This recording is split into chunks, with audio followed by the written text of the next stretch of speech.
Bonjour et bonsoir à toutes et à tous. Bienvenue à ce nouveau bulletin d'information sur la radio-télévision Fadris. Le taux de référence calculé par la BRH pour ce mercredi 16 octobre 2024 est de 131,19 pour $1 américain.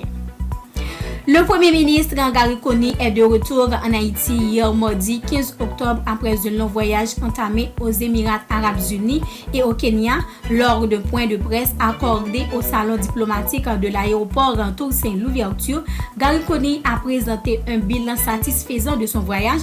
Selon le chef du gouvernement, l'objectif de cette mission est d'établir de nouveaux partenariats avec d'autres pays, notamment les Émirats arabes unis, et de rencontrer le président kenyan William Ruto afin de l'aider à sensibiliser la communauté internationale sur l'urgence de la crise multiforme en Haïti. Aujourd'hui, Haïti est sur le point d'établir un partenariat fiable et durable avec les Émirats arabes unis en matière sécuritaire, énergétique, alimentaire et surveillance technologique, a annoncé le Premier ministre tout en rappelant l'immense détermination des Émirats arabes unis à accompagner Haïti.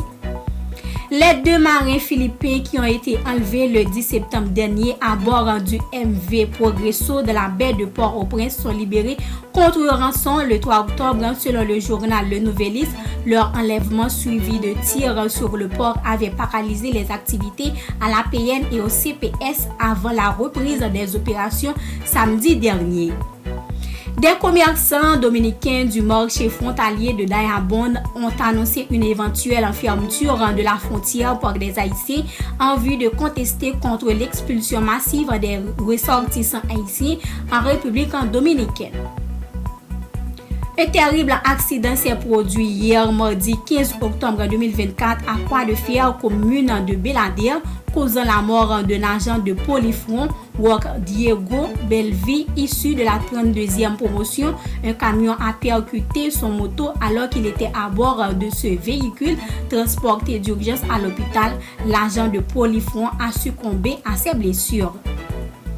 L'Association professionnelle des magistrats APM ont élu un nouveau comité directeur lors de son deuxième congrès organisé hier mardi à l'hôtel Caribé Convention Center à Pétionville. Ce comité dirigera l'association pendant les 3 prochaines années, a précisé l'APM à travers un communiqué.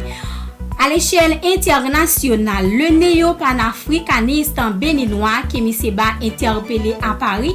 Sur les informations de la RFI, du Monde et de la FP, le militant béninois a été interpellé lundi 14 octobre dans la capitale française. Le polémiste, connu pour ses positions anti-occidentales et pour ses liens avec la Russie, a été déchu de sa nationalité française en juillet dernier. Le motif de son interpellation reste inconnu. À 3 semaines du vote du 5 novembre, les sondages sont toujours aussi serrés, mais plusieurs enquêtes révèlent les difficultés de Kamala Harris. Selon ce sondage révélé par la chaîne de la télévision NBC, la candidate démocrate est au coude à coude avec son adversaire républicain, l'ancien président Donald Trump, avec un soutien de 48% des électeurs enregistrés, soit une baisse de 5 points sur un mois. Fait de ce bulletin d'information, merci de l'avoir suivi. C'est avec vous Caroline Jean-Paul pour la présentation.